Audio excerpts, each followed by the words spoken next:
сабак бергендер өзү инструментти ойной албаса дагы мынандай ырларды алып келип коюп берип балдарга талдатып эстетикалык табитти тарбиялаш керек. Сүрөттөн сабак бергендер, мугалимдер жакында өзүн өзү эстетикалык тарбиялоо дегенди салтанат жасап чыгарды. Кимиң агар көргөн болсо. Бул өзүнчө бир шедевр болуп чыкты. Агар кимиң уккан болсоң. Эмнеси шедевр ошо жерде? Өзүнчө бир жакшы эме чыкты. Эмнеси шедевр? Жасалыш ага ушундай көргөн адам койчу, өзүбүздө чоңдорду дагы жетишерлик эмес го агай. Жан дүйнө кейип кетет го. Айрым инсандардын мамилесин, маданиятын көргөндөр. Адамдык сапатынан да креслосун жогору койгондорду да көрдүм. Макаласын окуду. Коомубуз адамдык сапаттан ушунчалык аксайбыз.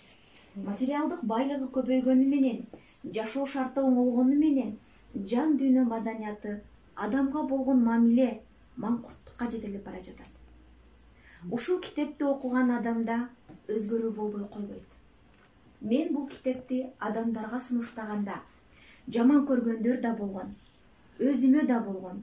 Мен эмне тарбиялуу эмесминби деген суроону берди. Өзүн өзү тарбиялоо китебин айтып атат. Өзүн өзү тарбиялоо. Ошол сөзүн боюнча өзгөргөнүн айтышкан. Чындыгында бул китепти окуган адам айрым учурда башкалар менен айтышып, тартышпас да. Чыгармаларда ар бир сөздүн бир тонналык жүгү болот. Кээде бир поэзиянын бир сабы же акылмандын бир сүйлөмү бир том китептин жүгүнү көтөрүп жүрөт. Эгер шол поэзиядан шол сапты алып таштаса, уже бир том китеп жок болгондой болуп калат. Мааниси чыкпай. Да, бул ошонун эң бир мындай өзөгү, эң бир гүлазыгы ошол жерде турат да. Ошону балдарга табып, анан чечмелетип үргөтүш керек. Натыйжада биздин балдарда поэзияга, адабиятка, чыгармага, сөзгө бая мен жалпы жыйында сөздүн мааниси жөнүндө айттым го. Сүйүү, кабас, анан баалоо тарбияланыш керек да. Азыр эмне чатат дегенде сөз инфляция болуп кеткен. Сөз инфляция болуп кеткен. Ушундай кооз сөздөр айтылат, эч ким ого дүрт этпейт. Потому что сөздүн баркы кеткен бир, экинчиси сөз чечмеленбейт. Бая мен бир сөз айттым, ар бир сөздүн түбүндө бир күн түнөп чыгам деп айтат. Мына ушул үчүн мынандай талдасаңар. Андан эми баарыңарга, калганыңарга тапшырма. Жакшы эс агыла, уктагылачы. Уктагыла, жакшы тамактангыла. Кийинкиси ата энеңерге жардам бергиле. Үчүнчүсү, төртүнчүсү от души ойногула. Көчөдө ойногула, стадиондо ойногула, только күнүгө 1 саат, 1,5-2 саат эле. Терлеп ойногула. Түшүнүңөрбү? Үйдө телефонду коюп, жакшы ырды коюп алып, секирип ойногула.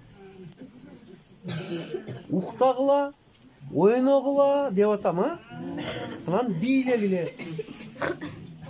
Кыймылдуу ойын ойногула, телефонду тиктеп отура бербегиле.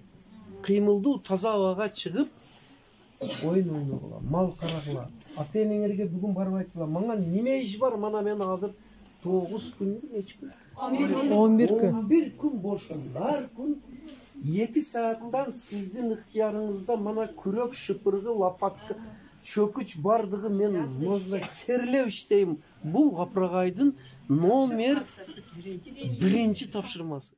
Көчөтүнүн астын суу кое турган кылып бергиле. Агар баары кылынган болсо жөн эле барып жакшыбысыз чоң эне деп туруп моюндан кучактап койгула.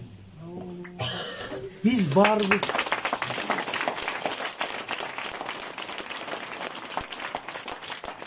бул дагы Капрагайдын тапшырмасы дегиле. Апаңар эң жакшы тамак кылат ушу 11 күндүн ичинде. Жанатта туурабы? Ошо эң жакшы кылган тамагыдан мантыбы, казыбы, ашпы бир жакшы тарелкага салып, ошол айылдагы эң жакшы кемпир, чал, муктаж, бечара же жөн эле жакшы адамга апарып берген.